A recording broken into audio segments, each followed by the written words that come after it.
Just about everybody's on strike in Britain these days or planning to launch one. Nurses, ambulance workers, railway staff, bus drivers, post office staff, driving test inspectors, border staff at airports, teachers. It's easier sometimes to list those not on strike. Calendars have been published online to show just who is on strike on which days, and they are being expanded and updated all the time.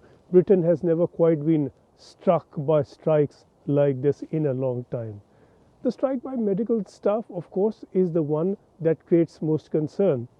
Ambulance workers go on strike on December the 21st and then again on the 28th, and concerns have arisen over the fate of any who might need emergency care on those days. But some arrangements have been made, or at least promised, that ambulance workers will go out over life-threatening calls. Potentially more seriously, nurses are due to strike on December the 20th, and that follows a strike on December the 15th.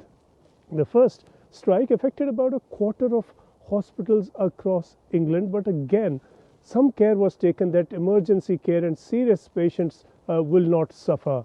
There were rotas arranged accordingly, and cancer care and staffing at the accident and emergency services was not affected.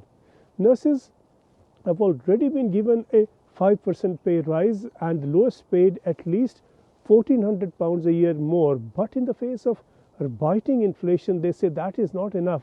And similarly, workers across other areas have been facing similar problems. They simply cannot cope with the rising prices, the inflation, the higher mortgages, the very much higher than normal energy costs.